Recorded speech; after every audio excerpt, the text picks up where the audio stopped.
When talking about the downfall of an internet personality, we usually think of someone slowly losing composure and increasingly ruining their life. We always think of it as a dynamic process, a series of negative changes, a downward spiral. But what if I told you that there is a whole group of right-wing influencers that instead are hated not because they changed too much, but because they changed too little? There has been a massive shift happening in the right-wing sphere for quite some time now, a process of radicalization, a response to the worsening state of affairs in the West that has moved the Overton window further and further right.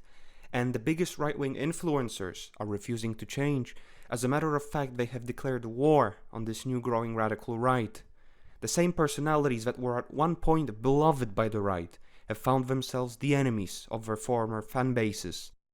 And I think it's important for us as constitutional conservatives to call out bad things when they happen. The alt-right is an evil ideology. Weimar problems require Weimar solutions. It's the easiest thing in the freaking world to denounce. Just denounce it. What the hell's wrong with people? The psychopathic types, they're always the death of everything. You wake up. Right. Woke. That I'm prolific on social media. I am. It's insane, actually. And so I was talking about the Frankfurt School, and I'd get asked, what religion were they? The calendar says 2025, and he was killed in 1963. I don't care who killed JFK. You have no idea how many people that's killing. Number one, it's not a lot of people. Number two, even if it were 1 million people, even if it were 5 million people, even if it were 30 million people, you do not pander to the worst people the planet has to offer.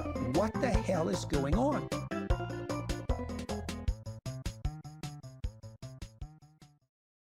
For the sake of making any sense, I'll refer to the old libertarian conservative right as the old right, and to the new radical right as the new right or Zoomer right, interchangeably. Don't worry, I'll explain the differences between the two in a moment. The first draw from the pool of right-wing rejects is Jordan B. Peterson, the deadbeat of the team. Everyone knows Peterson ever since the incident in 2016 when he stood up against the Canadian government and academia for forcing people to use made-up gender pronouns under the threat of prosecution. The incident was loud enough to immediately elevate him as a prominent right-wing figure. He was liked because he pointed out the institutional domination of the left, and because he was at times a good debater.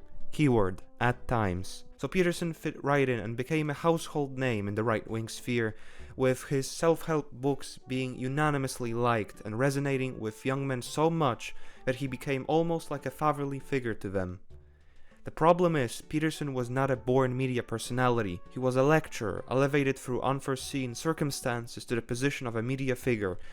He had his weaknesses. There were more times when he was on the verge of tears during an interview appearance than I could count, and also he had problems with drugs and actually following his own advice on cleaning up. But this is unfortunately where his downfall begins. First of all, for whatever reason, Jordan Peterson is the largest Zionist a non-Jew can probably be.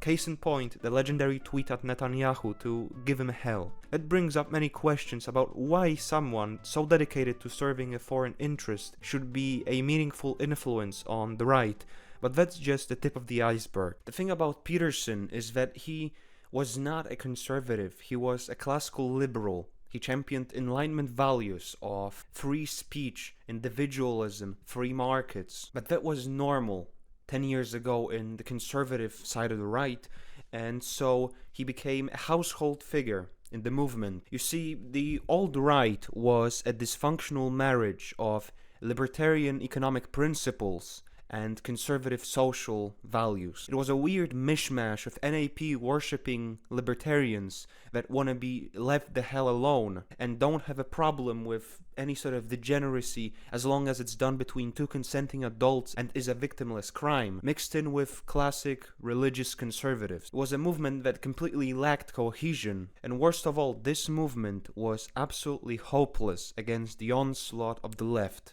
Not only of the left, it didn't solve any of the issues it sought to address. It didn't solve immigration, it didn't solve white people being discriminated, it didn't solve Christianity not being respected. It was a failed movement that was seen as completely pointless going into the contemporary world, and so out of it crystallized itself a new one, a more radical one. A movement that under constant attacks and the worsening state of the Western world would no longer see Enlightenment values such as free speech or free markets worth defending and as actual solutions to the problems of the world. And this is where this new online right comes from genetically. Currently, all the radical right-wingers that you see, all the racially conscious people, all the fascists, all the Nazis, many of these people used to be libertarians, many of these people used to be conservatives, and upon the realization that liberal values suck, their identity was created. Connections started being made between race and IQ. The colorblind meritocracy as an approach proved to be absolutely pointless. People started noticing certain patterns, such as a certain group of people being in charge and anti-white narratives being spread around. It was a radical shift to the right and a rejection of the Enlightenment values of old that are now seen as completely useless and outdated. To explain this shift even better, let me show you something. What's the point of respecting free speech if your enemies don't? What's the point of respecting other religions if others don't? What's the point in being colorblind when everyone else is racist? The new right was molded by constantly being attacked and the worsening state of the Western world. They ditched the limp-wristed classic liberal values of free speech and free markets. They ditched conservatism because what are you trying to conserve? The fake economy, people speaking any language but English at Home Depot, discrimination against whites in academia, the media and the workforce? The new right, because it had been worn down to the bone by institutional leftism, decided to double down and unite around race, ethnicity and civilization. Being right-wing was no longer a weak-willed, idealistic hobby, but the building despair of many upon seeing what had happened to the West. Peterson didn't like this cultural shift at all. He just straight up started insulting his former followers. He started calling them Machiavellian, mentally unwell, dark tetrad types, and as a result, he drew a wedge permanently between his old fan base and himself. He is seen nowadays as someone out of touch, a rambling maniac, an ignorant boomer, out of touch with reality, singing praise for long, useless, and outdated ideals. He is in the worst state he's ever been in. He, for no apparent blood or soil reason, is the biggest Zionist and warmonger, happily cheering for the usurpation of US tax money to bomb the enemies of Israel. Most nowadays see him as a vassal of the AIPAC aristocracy, a washout, a representative of a controlled opposition side of the right. The right that sticks to safe and docile Enlightenment values, individualism and atheism. He is seen as a person that completely failed his role as a father figure to the young men of the West, ditching them when their ideological pursuits became too provocative to the status quo. But his story is more of a tragic tale of what sudden fame paired with a benzo's dependency can do to a man, but also a lesson that if you foster a reputation of a father to the lost men of the West, you shouldn't reject your children just because you like Israel and liberalism and they don't. And what's that? Another draw, this time free of Zion, Ben Shapiro himself, the court hypocrite. Ben Shapiro became extremely popular by giving talks at universities and debating topics like transgenderism, critical race theory, or left-wing academic bias. He is most known for his very dry and fast talking style. He became almost like a cultural icon of the right wing, with his staple thing being owning the libs epic style, and I think he was to many guys the sort of introduction to the online conservative space. So where does the problem begin? First of all, Ben Shapiro was always against identity politics. It's basing your political views on, for example, a perceived grievance to your race, religion, or class. He hated how victim points and oppression politics became so popular on the left wing, and that's why he hated it. So identity politics, bad. Okay, got it. Ben also correctly noticed and spent a lot of time giving lectures on the discrimination of white people in the workforce, academia, and the legal system. He fully acknowledged the existence of whites falling victim to, as he called it, reverse racism by many institutions. And what's his solution? You can do anything you want to combat the issue, but you cannot do the most effective thing and unite under the ideal of racial unity and common narrative. No, white people having a white identity is bad because you're just as bad as the left then, despite him admitting that the discrimination is very much real. But okay, he has the full right to oppose identity politics, but wait a moment, he is himself a massive identitarian. He is a Jew, but okay, that doesn't mean anything. He is a massive Zionist, and come on, how many fucking Zionists can you have on the right?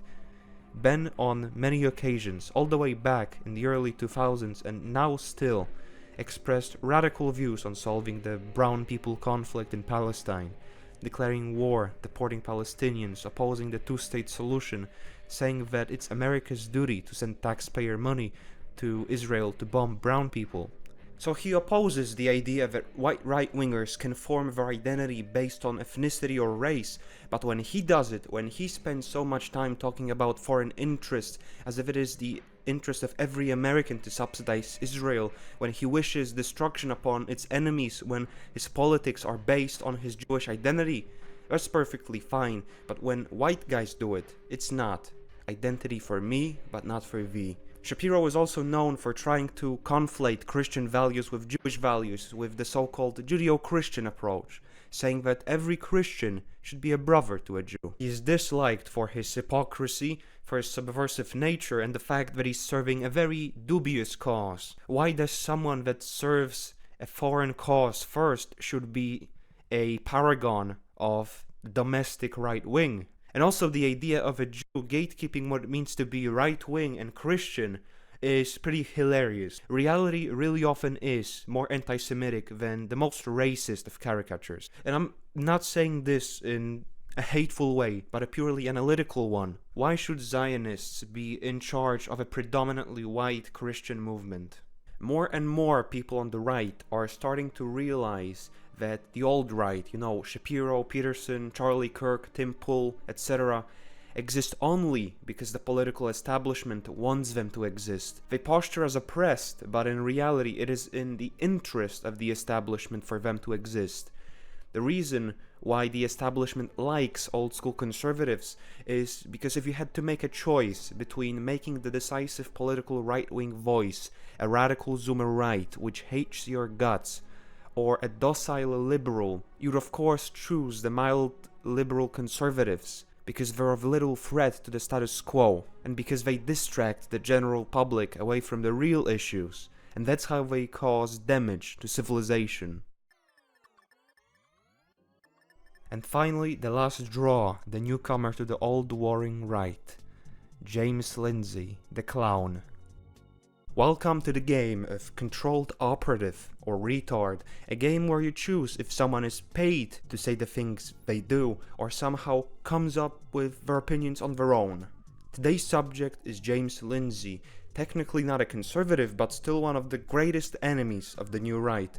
The reason why I cannot tell if Lindsay is genuinely just a paid operative or just stupid is because his insistence on liberal values is genuinely costing him his career, as he's losing the algorithm on X more and more despite having 500,000 followers, barely getting any interaction anymore. Yet he remains unwavering in his liberal convictions. But what earned him such a confusing fate? Lindsay popularized the term woke right to describe any right-winger that, according to him, uses the same grievance-based politics as the left and has an identity based around that grievance. In practice, the term is meant to discredit the new right and its ideas by equating it to the far-left ideology, regardless if the grievance is actually real. Oh, you feel like white people are going extinct and you want to actually do something about it? Woke right. Oh, you don't like the influence of this one particular group of people on Western society? Woke right. The woke right narrative is an attempt to draw a line between the conservatives and the radicals, trying to stop any more conservatives from radicalizing. This is, of course, a response to the fact that most of the radical right nowadays is made up of former conservatives and libertarians. James Lindsay is the newest kid to the party. Nowadays he's spending probably as much time fighting the new Zoomer right-wingers as he does fighting leftists. The reason why he's seen as such a clown by everyone is because he doesn't have a reason to be consistent and a reason to stick to these outdated political beliefs. Shapiro is a Jew, and so he doesn't want white people to develop a racial instinct because he knows, and he knows it very well, that the next step from it is anti-Semitism. So no surprise that he counters this new growing radical movement. Peterson has problems. He's a deeply troubled man, the problems of whose reach far beyond the ideological scope while Lindsay's career is that of someone who is willing to stick to his retarded views regardless of the backlash he receives and the damage he does to his career, while Peterson and Shapiro are like former friends of yours that have found themselves on the other side of the battlefield, separated, firing at you because everyone radicalized while they remained stationary. Lindsay, on the other hand, is like the new guy that enlisted just to be able to shoot you down because he hates your ideology so much. The problem being, the guy is so incompetent and unconvincing in his act that it's genuinely hard to tell if he's doing more damage to his target, the new right, or his own liberal movement. The reason why Lindsay is hated is because he's like a mosquito of the conservative alt-right. He's just constantly circling around you, constantly in your ear, constantly repeating the same Reddit talking points about liberalism and Enlightenment values.